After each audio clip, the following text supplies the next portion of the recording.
Hey everybody, today we are reviewing the Red Cathedral, there we go, it's in the frame, and the Red Cathedral's expansion, the Contractors. Red Cathedral came out in 2020, it's awesome.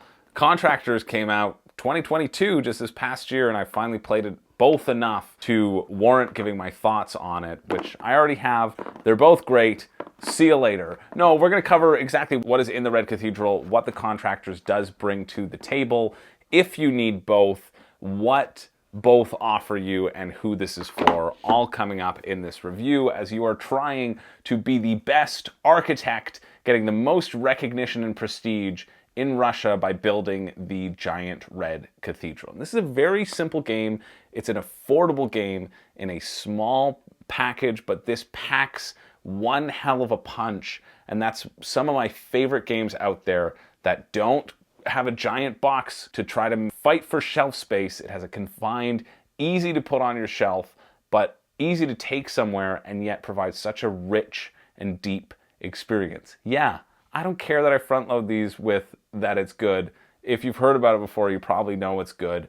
And I got to entice you to keep watching more, right? So this is how you play. Let's get this out of the way. It's a very simple game, actually. You are going to be able to do three things on your turn. You can claim a portion of the cathedral. You take a little flag and you put it onto the cathedral and you say, yeah, I'm claiming that portion for my own. No one else can build here. I'm going to build here. I'm going to get the recognition points that come with building this section of the cathedral. Second thing you can do on your turn is you take your resources and you put them over to the cathedral. You say, yeah, I got all these resources. It's time to send them to the work site, build that section of the cathedral. Look at me raining and drowning in all of the points that I've just gotten by sending those resources up there. You can only send 3 at a time, though. That takes your turn. So if a section requires 4 to be built, well, you're going to have to do that twice or figure out a different way of sending things up there. That's the second thing you can do on your turn. The third thing you can do on your turn is you can get those resources from the board.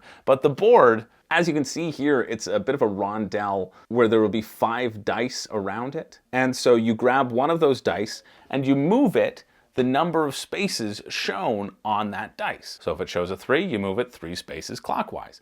And then you get whatever resource it lands on. But the kicker here is you get whatever resource it lands on at times the number of dice that are currently at that location. And then you re-roll those dice and shake up the game and switch it up. But if there are 2 dice there, well, then you could get 2 of that thing. You could get 2 green gems, for example. If there were 3 dice there, which is the maximum number that could be there, well, you could get 3 green gems. That's it. That's all there is to the game. That's the basics of the game. You can start playing right now by knowing that thing. It's a very simple resource management game, but there's so many little tweaks in it that make it just so exciting. Because whenever you claim a portion of the cathedral, you're also potentially claiming a little bonus tile that you can then put on one of the different colors of dice. And then whenever you move that color of dice, you also get whatever is on your own personal bonus tile. That's awesome. Whenever you're delivering goods, instead you can pay a certain resource and some gems to put an ornamentation on one of the cathedrals. You can put a beautiful door there. You can put a beautiful cross at the top of one of the towers. You can put some beautiful stained glass windows in there, and that can get you points instead of doing that. Whenever you're moving the dice around the circle, depending upon the quadrant of the board that you're landing in, you get to take an action provided by one of the guilds, and these are randomized, and you only get more of those in the Contractors Expansion, which we'll talk about in a second. The fact that in each one of these very simple actions, there are all these small little interesting parts to consider make this game really exciting. Because the only way you really get points is by completing sections of the cathedral. That's really how you get it throughout the game, in addition to adding these ornamentations to give you more bonus points. But at the end of the game, you also have to be cognizant of the number of sections of a tower that you've completed and you've laid claim to, because the person who has the majority gets the full points of all the tower at the end of the game. Person who is second gets half of that. Person who is third gets half of that, and so on and so forth. And so not only are you focused on building the best sections of the cathedral, but you're also focused on the end game of which towers might be completed and which towers might not be completed, which would then impact someone's final score. You can speed ahead in this game and try to cut off the other player's plans, or you can go for the long game and really diversify how you lay claim to all these towers and how you maximize those points. All of this for only like $30. I talked about this game way back when I did the top 11 best value games, and this would replace games on this list. This would be very high up on this list because I think this game gives you an incredible amount of value for the price. It's so cheap, and yet it's so crunchily satisfying. The component quality here is really great. You get a whole bunch of different resources that are fun to navigate because, of course, you have a small little track and you can only hold a maximum of 10 resources before you have to do something with them. And that, again, adds another element, another layer to how you navigate this game. You can choose to lose points to get more money or to re-roll dice to give yourself a chance at hitting a different spot around the board. You can pay money to move your specific color of dice because there's one of every color, extra spaces to give you that flexibility. There's ways to mitigate the dice rolls here, and yet there always are so many options that it feels like you can do everything. But with the ever-shifting nature of the dice being re-rolled as you play, the game state constantly feels in flux, constantly feels like you have to wait out your opponent, but you can't wait them out too much or they might trigger the end of the game before you're able to capitalize on those points that you were waiting and saving up for. It is just an absolutely brilliantly fun little game. I'm currently on a contract right now doing a show, and I played this with two people currently who aren't huge gamers. They like board games, but they aren't like super entrenched into the board gaming hobby, and both of them really, really enjoyed this game. One even said, yeah, this is like a more strategic Catan, dealing with that resource management aspect of it, and said, oh, it's only how much? Yeah, I think I might go out and buy myself a copy of this. And to have new gamers say that after their first play is pretty exceptional. The Red Cathedral absolutely has a recommendation from me, but that's not all there is to offer, because now there is an expansion called the Red Cathedral Contractors. And what the Red Cathedral Contractors does is it adds two major elements to switch up the game. One of those elements is just a whack of new cards. These are new guild cards. The guilds are the 4 different cards in the different quadrants. You had 12 to choose from in the first game. Now you have, I don't know, 24 extra. You've tripled the amount of content that the original game had.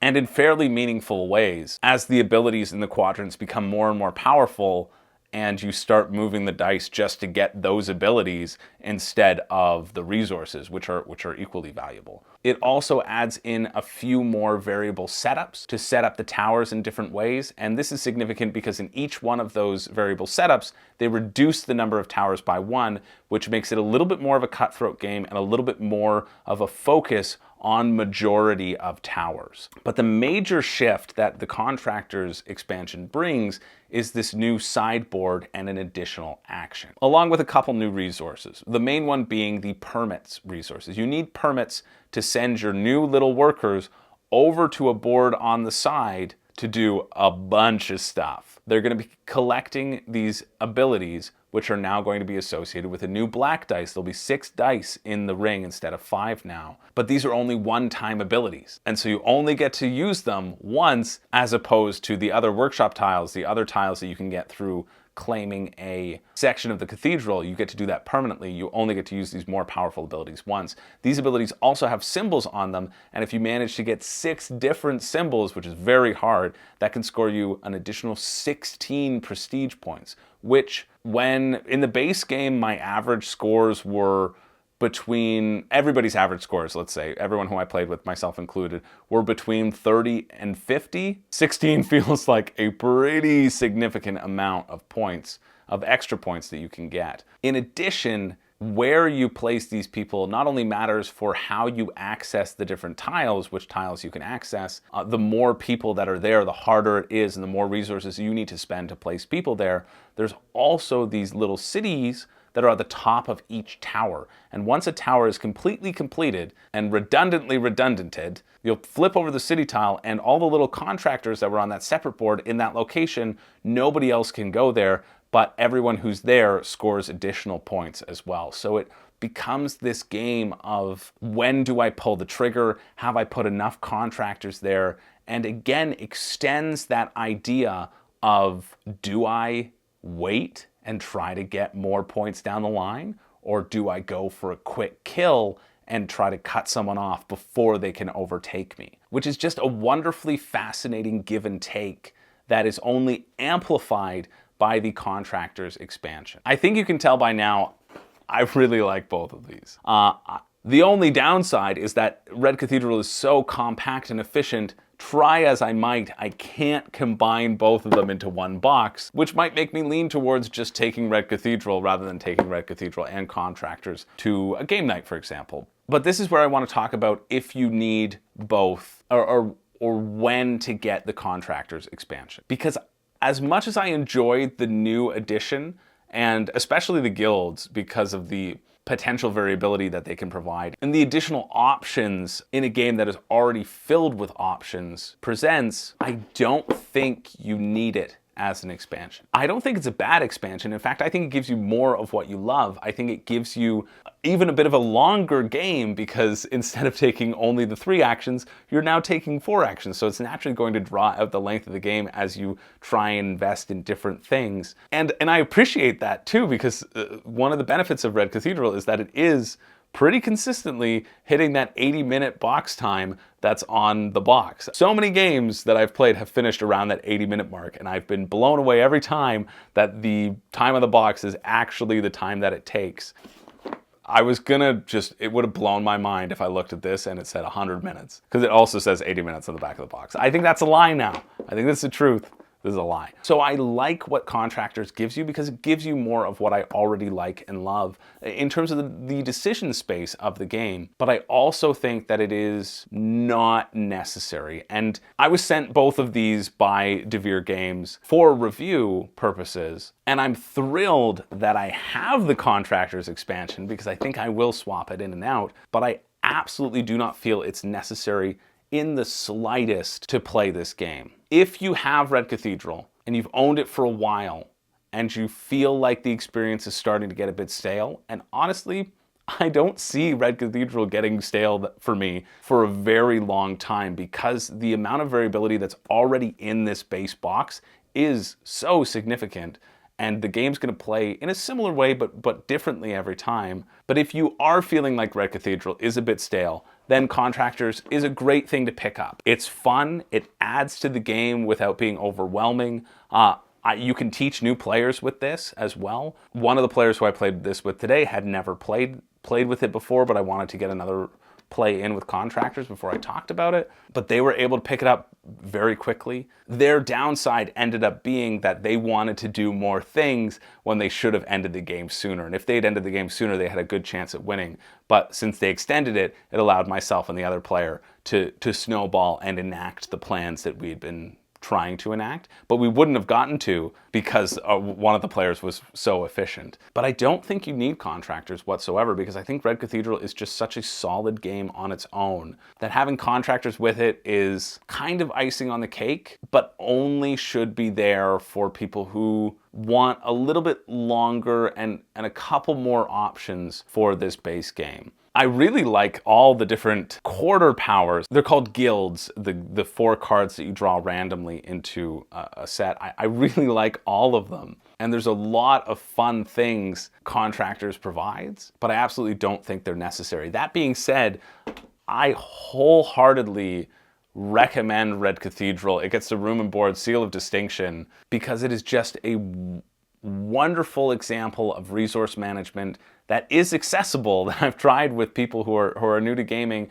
and also provides me with a very satisfying puzzle to work out with some tense back and forth when you're fighting over the majority of those towers. All decisions feel like they matter. You just get such a wonderfully dense and rich experience in such a small package, an affordable package. That's just fun. Now that being said, it's not gonna blow your mind mind with strategic options. You're not going to sit, it's not going to be a brain burner. You're not going to sit there for hours gnawing your fingers off, making a decision. The theme of it and the box art is not going to help you get new players in. You're just going to have to say, listen, trust me, this is a good game, and then cross your fingers and hope at the end of the 80 minutes they'll say, yeah, that was fun, like I generally do. But this is one of the best examples of a game with very simple mechanics and a simple premise. You only have these 3 options to choose from, but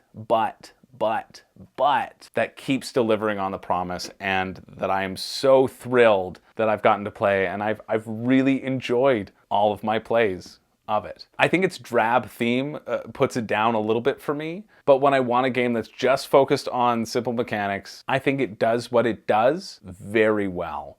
And if the brief explanation of how it plays seems like it might be interesting to you, I'm going to bet that it will be, and it's something you should absolutely consider buying just because it is such a good value. Currently, at least when this review is being filmed. Let me double check.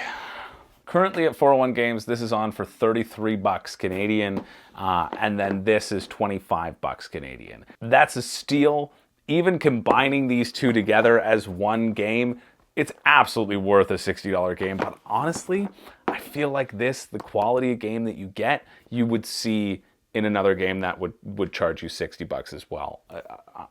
I'm really blown away. I'm thrilled that I can finally say something nice about a Devere game other than those other 3 small games that they sent my way and were just so bad that I didn't even want to talk about them or do a full review on them. But don't worry, Devere, you really knocked it out of the park with this one. And I hope this review was helpful, and that if you see a copy out there and it sounds interesting to you, pick it up, because I don't think you're going to be disappointed. Anyway, hope this review was helpful. Make sure you drop a comment for the algorithm down below, hit the like button, subscribe if you haven't. It really helps the channel grow and helps me keep providing honest and real coverage for board games. Unlike all those other shills out there, I'm the only true reviewer out there. No, everybody's great, but you know, I'll always be honest with you because you're much more important to me than the publishers. And it is so thrilling just to be able to talk about fun, great games, and I'm glad that I was sent something great that I enjoyed playing and will continue to keep and play in my collection. That's it for me. My name's Chris George. I do not have a catchphrase, but I have played Red Cathedral the last 2 days in a row, and I think we might end up playing it again tomorrow. Take that for what you will.